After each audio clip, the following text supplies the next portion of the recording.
Welcome to our Team Gate video presentation. For reference, we are Team 4A. Our members include Bethy, Chien, Anjali, Fortna, Michelle Dearwater, and Yvonne. The videos we are comparing are Gate video number 8, which is the video of the girl on the left, and Gate video 11, which is the video of the boy on the right. As you can see, both subjects are children around the age of 9 years old. Neither subjects are using an assistive device in these videos. Before we get into the detailed discussion, we would like to share some basic observations we concluded from comparing the two videos. Also, please note that we talk about similarities and differences throughout this presentation and not just in one section. The first thing we calculated was cadence. The girl on the left has a cadence of around 120 steps per minute, whereas the boy on the right has a cadence of 92 steps per minute. We calculated this just from taking their steps and counting the seconds. The boy is much slower than the girl, as you can see. They both also display a towing in gait along with short step lengths. Also of importance is that the girl has a shorter step on the right than on the left. The boy has about the same size steps with both the right and the left feet. The short step length and towing in gait produces a narrow base of support for each of our subjects, and both are at an increased risk for falls. Now we will discuss our primary gait deviations that impact function. First, let's analyze video number 8, with the girl on the left. The first major deviation we see is excessive pronation on the right. Here we're perfect. As you can see, she's clearly excessively pronating. Next, we notice that she displayed a steppage gait.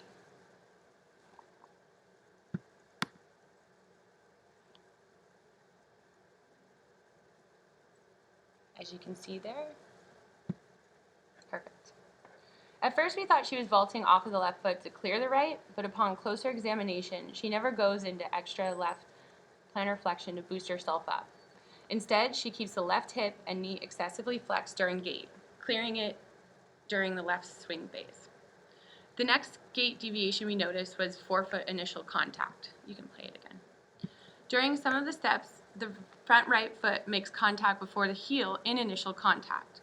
Her ankle remains in neutral or slightly plantar flexed instead of dorsiflexing, causing the front of the foot to be lower than it should when the foot is reaching the ground for initial contact. This is interesting because the steppage gait is occurring on the other side, which is not what we would have expected. The next deviation that we observed is flat foot contact. During some steps, the entire left foot makes contact during initial contact instead of just the heel. During other steps, her heel does strike first, but the rest of the foot comes down quickly and without control. Now we will discuss the gait deviations for video 11, the boy on the right. The first major deviation we notice for the boy is that the subject is vaulting on both the right and the left leg when he is in stance phase, as you can see from the video here. The next gait deviation we observed was that the subject presents with abnormal foot contact. The subject tends to make initial contact with his forefoot instead of his heel in the loading response period. He also seems to be walking on his toes most of the time. The next gait deviation we observed was towing in gait during stance phase. The subject does not always toe in, but we see it frequently. In addition, the subject did not swing his arms throughout the gait cycle. In both subjects, they have a limb advancement issue, which we will get into later, but it is interesting to note that they have different impairments and use different strategies when ambulating. And now for the clinical reasoning and hypothesis. In video 8, we believe that the root cause of most of the girl's gait deviations could stem from her right leg. As you can see, especially when she is viewed in the frontal plane as she walks directly to and from the camera, which is occurring right now, the right foot is overpronated and the ankle rolls inwardly. Additionally, the girl has a limited step width when she steps with the right foot, as she makes contact almost in tandem position with the front of the left foot. The combination of extreme pronation, ankle rolling, and cross-stepping make her right leg functionally shorter than her left leg. So although she does not have an abnormally long left leg, it is long compared to the functionally shorter right leg. Additionally, her pes equinus on the right foot could be related to this leg length discrepancy. It is possible that she has pes equinus due to a medical condition such as cerebral palsy. While this condition would normally cause her right leg to be functionally long compared to the other side, that is, pes equinus would, it would not in this case because her right leg is already functionally shorter than the left. However, it is also possible that her forefoot initial contact is not caused by pes equinus, but instead it is a way of adding functional length to the right leg. By angling her foot in a plantar flex position, she can make contact with the ground earlier, compensating for the shortness caused by the ankle and foot problems. On the left, the patient displays a steppage gait. On the left side of the video 8, she uses excessive flexion in the hip and knee to clear the left leg, which is longer as compared to the shortened right leg. We don't believe she has a flexion contracture because she displays full knee extension in terminal stance. The steppage gait on the left is accompanied by flat foot contact. It is not always present, but even when she makes initial contact with the heel, the rest of the foot is already very close to the ground and comes down quickly. It is possible that limited dorsiflexion in both ankles causes the left flat foot contact and the occasional right forefoot contact. However, it is also possible that her foot makes flat contact because of her steppage gait. Because she picks up her leg with excessive hip and knee flexion, it goes down very straight, almost like a march step, causing the whole foot to hit the ground all at once or almost all at once. For video 11, we believe that the boy has many gait deviations related to muscle weakness. It is possible that these deviations are due to a condition such as Duchenne muscular dystrophy. His bilateral vaulting is possibly caused by weak hip flexors on both sides. Since he is unable to flex his leg enough during swing phase to clear his foot from hitting the floor, he must vault on his stance leg. This push onto the toes of the stance leg creates extra room for the foot of the swing leg to clear the floor, so that limb advancement may occur. Since the muscle weakness occurs on both sides, vaulting occurs on both sides. Weakness in the ankle dorsiflexors could be a cause for his forefoot initial contact on both sides. This isn't always present, but it is apparent on both sides throughout the video. It could also be another reason that he vaults. Excessive plantar flexion creates a functionally longer leg, so vaulting could occur to help clear that leg during limb advancement. Alternatively, it is also possible that his ankles are constantly plantar flexed because he vaults so much. Vaulting involves being on his toes, so since he is vaulting with both legs constantly, it is possible that he has become a toe walker. Weak hip external rotators may be the cause of his toe-in gait. Because he cannot externally rotate his femurs at the hip due to external rotator weakness, his feet appear toed out at the bottom of the chain. There are some similarities in the gait deviations and compensations of the girl in video 8 and the boy in video 11. Both children found ways to compensate for problems clearing a longer limb. Additionally, both have excessive dorsiflexion, and their ankles do not pass neutral to go into plantar flexion. However, there are some major differences between the two. The girl uses steppage gait to facilitate limb advancement, while the boy uses vaulting. The girl in video 8 has one limb that is longer than the other, and her foot contact abnormalities are likely a result of that.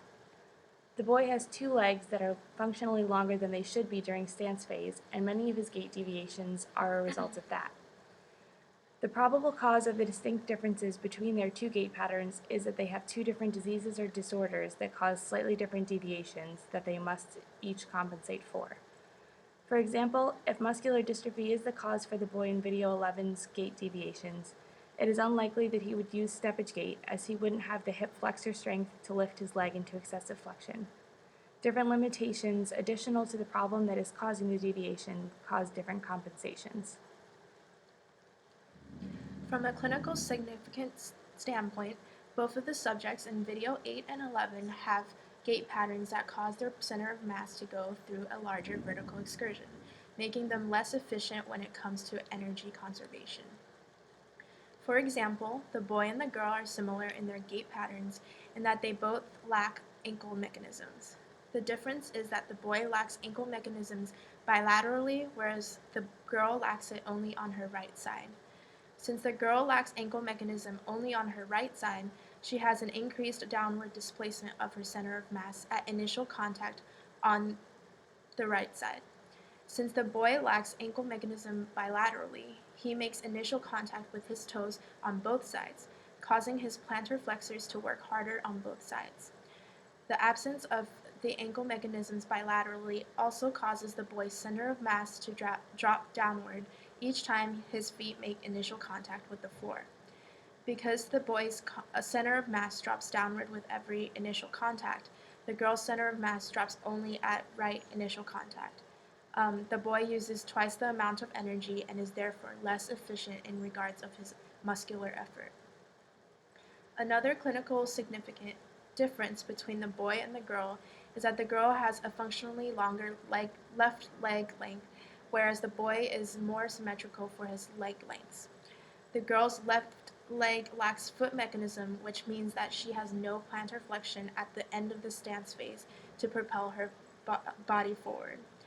As a result, the girl compensates by excessively flexing her left knee during stance to help propel the body forward a little bit. However, excessively flexing the knee causes her center of mass to drop downward excessively during this stance on her left leg, making her gait pattern inefficient. Aside from the center of mass dropping vertically during stance, the knee continues to stay excessively flexed into swing phase as a steppage gait to clear the functionally longer left leg through. The boy has an additional gait compensation by vaulting with both legs, possibly due to weak hip flexors. Additional examination would be needed to assess why the boy vaults, but regardless, vaulting indicates that the boy is inefficient in his gait pattern from the muscular efficiency standpoint.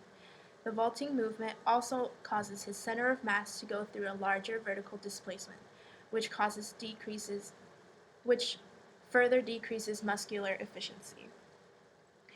Through the analysis of both videos, it is clear that both patients are inefficient in their gait patterns and will fatigue quickly.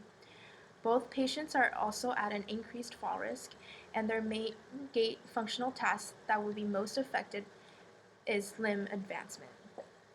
In terms of PT for the girl, we want to address her pes equinus, foot overpronation, and a lack of dorsiflexion in both ankles. However, correcting these issues would help her, or hopefully, correcting these issues would help her with her left leg discrepancy and steppage gait. We could use a foot orthosis to help her pes planus and pes equinus. We could stretch her plantar flexors to gain more dorsiflexion and strengthen her inverters and supinators to help her with her overpronation. We would also want to strengthen her hip abductors and external rotators. For the boy, we want to address his hip flexors, ankle dorsiflexion, and weak external rotators. Similarly, we can improve these dysfunctions by implementing foot orthosis, stretching the plantar flexors for a lack of dorsiflexion. Hopefully, all of these interventions we choose will address the gait deviations and reduce fall risk in both patients.